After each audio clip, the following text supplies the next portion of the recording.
About what's going on in Ireland with the Celtic Tiger and the banks are hurting so much, the downfall. What's the story here? Do you really want to know? I'd love to know. Well, I'll tell you, it's like what has happened all over the Western world for the last 20 and 30 years. Greed, greed, and more fucking greed, and cheap money. And in Ireland, it's a tragedy what happened to the Tiger. We have, I'd say, 4 causes. We had a stupid fucking government. We had a regulator that was asleep at the wheel. We had very deceitful and conniving and corrupt developers. And of course, above all, wanking fucking bankers. Wanking bankers. We had these arseholes that for the last 20, 30 years are getting these massive bonuses, these employees and directors of banks, on the misfortune of the working class, and getting these huge bonuses and salaries. But, you know, if you and all these arseholes should be thrown in jail and the keys thrown away for the rest of their life. And you know, sir, if you went in and you're unemployed and you wanted to take a loaf of bread out of a store or a supermarket to feed your family, guess what? You'll be up in court for it. These assholes are living all over the world now on the backs of the misfortunate working people. And who's going to pay for all this? We've mortgaged the next generation or two. Who's going to pay for it? The working man. We got the labourer, the small farmer, the fisherman, the nurse, the teacher, the policeman, the fireman, the plumber, the carpenter. Fuck's sake, man, this is a joke. So I'm sensing a wee bit of discontent? You are indeed, sir. And by the way, let's not be too cocky in this part of the world, North America either. All these debts that people have accumulated over the last 30 years. Hey, everybody gets their day. Stop! Question. What is money? What is money? Money is a non-existent theoretical force that has never, does not, and will never exist except in theory on computer screens. People die and starve because they don't have enough digits on a computer screen. It's incredible and it's extraordinary and it's grotesque, but unfortunately it's true. People think, what is money? Well, how is money created? There's another big question. Oh, it's governments. No! It's private banks lending non-existent money called credit. What is credit? There's your credit. That's it. When you go into a bank and you want to borrow $50,000, the bank doesn't print any money. It doesn't move precious metals anywhere. It types into your account $50,000, and from that moment you start owing it not only $50,000 but the interest on the $50,000. And if you can't pay that back through no fault of your own, because the banking system has done what it's just done and you lose your job so you can't pay them back, they get your wealth that does exist, your home, your car, your business, your land. It's been going on for centuries. This is why it has sucked the wealth of the world into the hands of the few.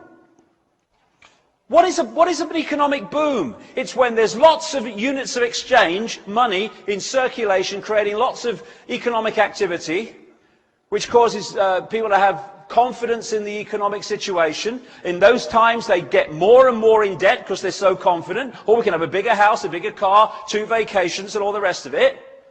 And the banking system, controlled by the same people and coordinated by the same people, have put that out there. Fishing line out, lots of credit. Hey, what do you mean you earn, $2 an hour? You want a $500,000 mortgage? No problem. Here you go. Gotcha out there. It doesn't matter. We're getting the house eventually anyway. And then what they do is they take money out of circulation. They're pulling the bloody line in now. And as they take money out of circulation, oh no, we've got a credit crunch, we can't make loans and give you any more money that doesn't exist and charge you interest on it. Oh no, it's real serious. We haven't got a problem though, because they'll bail us out, because we control them, you see. So, and then what happens if we move over here into a slump or a depression, not because anyone doesn't want to work, not because people want to lose their homes, but because there is not enough units of exchange in circulation for the economic activity to go on that allows them to earn the money to pay back the loans. So now the banks go, thank you very much, I'll have some of that. And The only difference between a boom and a bust is what the private banking cartel has allowed as units of exchange through credit or not through credit. I heard a politician, they all look the same to me. I don't know, I can't tell them apart. They've all got dark suits with heads on and their mouths are moving. That's all I can... Oh, I've seen someone in the last few days.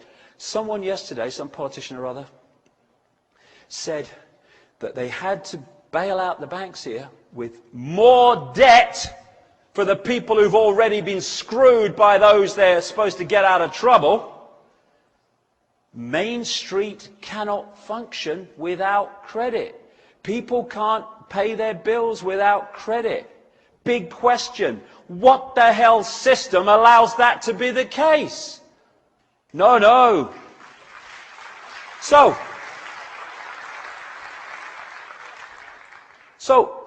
this money thing is in the DNA of society. Controls choice and all the rest of it. It controls whether we have shelter or no shelter, and the few control it. So we have Greenspan, starts the old subprime going under his watch and stuff, and off it goes. But the point is, all these banks are being taken over by other banks, and people think, oh, it's terrible for the banking system. Lehman Brothers has gone. Merrill Lynch has been taken over by Bank of America. Oh, my God, what's happening? Oh, Bear Stearns. Oh, it must be terrible. No, it's terrible for the people in those banks that lose their jobs, yeah, have families to look after. But it ain't terrible for the system, because this network of people own the game. And although the faces within the game may change, the people controlling the game do not change. So they never lose. Oh, Merrill Lynch has gone down. Oh, we own Bank of America. Fine, there we go. This is how it works. God, people only realized in that area of society that doesn't look at this. So, like I say, these own the banking game. And what goes on inside it, they still own it. They still control it. And they want a world central bank. And they've just taken enormous strides towards it at the expense of the harmony, the peace, and the lives of people.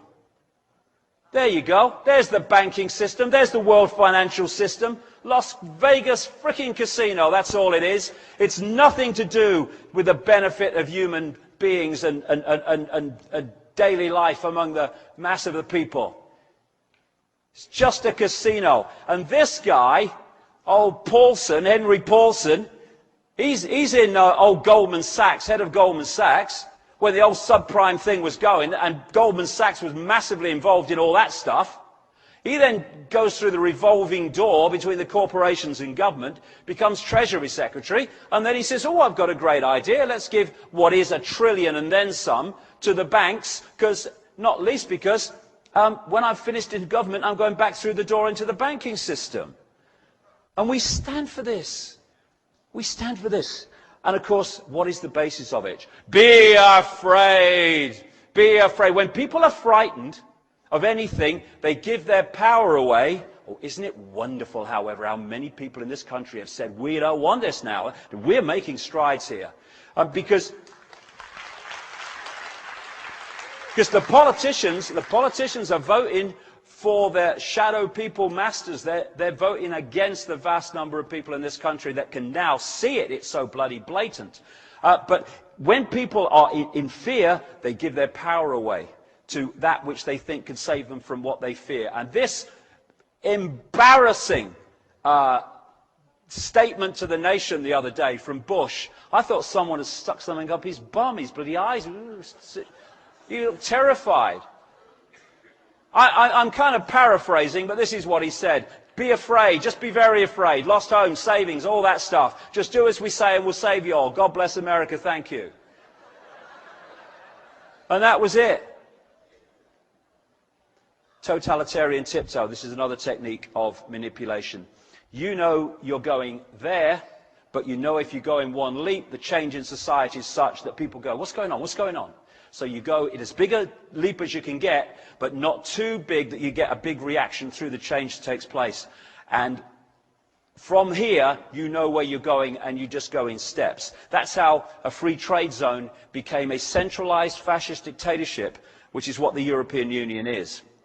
And interestingly, the European Union was created from the start through an organization called the Pan-Europa Movement, which was headed and is still headed to this day by one of these elite bloodlines going back to the ancient world, the Habsburg dynasty. It doesn't matter! They're masks on the same face. So what if they get in? Same thing will bloody happen. Comply! No!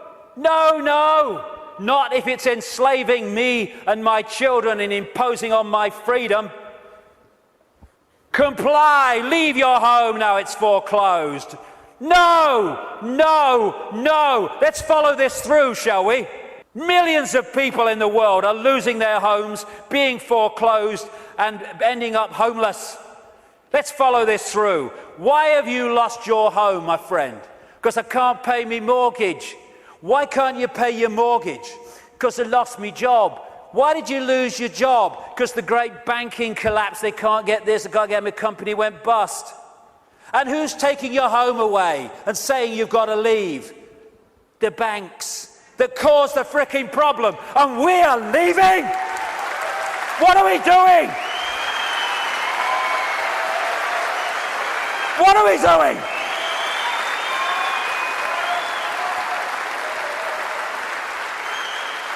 No, we won't leave when the banks have caused the problem and now they're telling us to leave to take the assets. No, we won't. And people who are not being foreclosed need to support those that are. We're all in this together.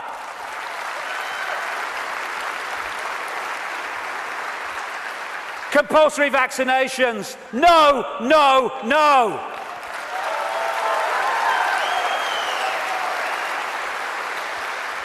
You must do what we say. We have changed the law.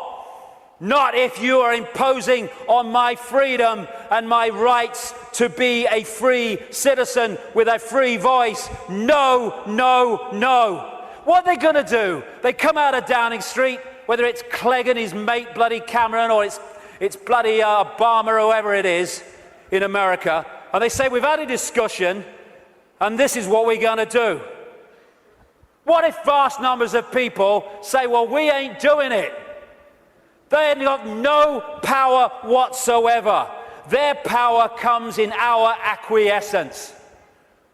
Oh, but you can't defy the law. Okay, let's follow this through, shall we? By the way, while I'm talking, put your arms out and I'll put the handcuffs on, because that's what you're telling me. What you're telling me is this. We have no say in laws that are passed. And then we have to obey those laws. Well, okay, forget freedom then. Okay, what if they passed a law that says, we take your children away? Would you obey it? Well, no. So there is a line then. There is a line. It's just, where is that line? And if a law does not respect human freedom, it does not respect human justice, it doesn't respect fair play, we should not be acquiescing to those laws. We should be refusing to acquiesce. Rise like lions after slumber, in unvanquishable number. Shake your chains to earth like dew, which in sleep has fallen on you. Ye are many, they are few. When we figure that out, there goes their way of life.